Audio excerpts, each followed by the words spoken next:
அன்பு உறவுகளுக்கு வணக்கம்.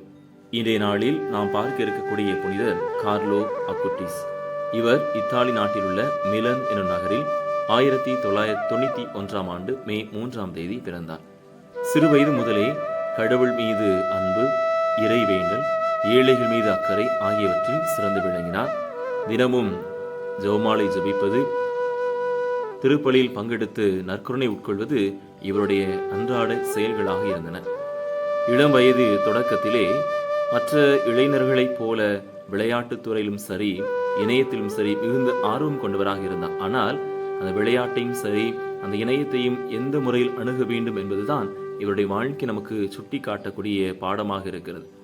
நற்கருணை மீது அதிக பக்தி கொண்டவராக வாழ்ந்து வந்த இவர் நற்கருணைக்கென்று ஒரு இணையதளத்தை உருவாக்கி இயேசு கிறிஸ்துனுடைய திருவுடல் திருரத்தம் பற்றிய நற்கருணை புதுமைகளை அதில் பதிவிட ஆரம்பித்தார். அதே வேளையில் அன்னை மரியாவுடைய காட்சிகளையும் அதில் பதிவிட ஆரம்பித்தார்.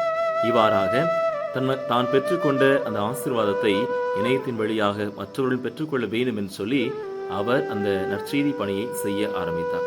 தன்னுடைய 15 வயதில் இரத்த புற்றுநோயினால் பாதிக்கப்பட்டு சாகும் தருவாயில் இருந்தபோது தன்னுடைய துன்பங்களை கடவுளிடம் ஒப்படைத்தார். அதிலும் குறிப்பாக தன்னுடைய துன்பங்களின் வழியாக திருத்தந்தைக்காக, திரு அவைக்காக அவர் அந்த துன்பங்களை ஒப்புக் கொடுத்து இறைவன் தன்னுடைய துன்பங்களை ஏற்றுக்கொள்ள வேண்டும் என்று சொல்லி அவர் இறுதியாக ஜெபித்ததாக அவருடைய வாழ்க்கை வரலாறு நமக்கு சுட்டி காட்டுகிறது. திருத்தந்தை பிரான்சிஸ் அவர்கள் இவருக்கு அருளாளர் பட்டத்தை கொடுத்தார்கள்.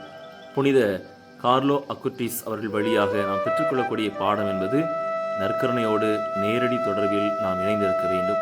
இன்றைய காலத்தில் நாம் பயன்படுத்தக்கூடிய ஊடகங்கள் நம்முடைய நலனுக்காக, பொது நன்மைக்காக பயன்படுத்தப்பட வேண்டும்.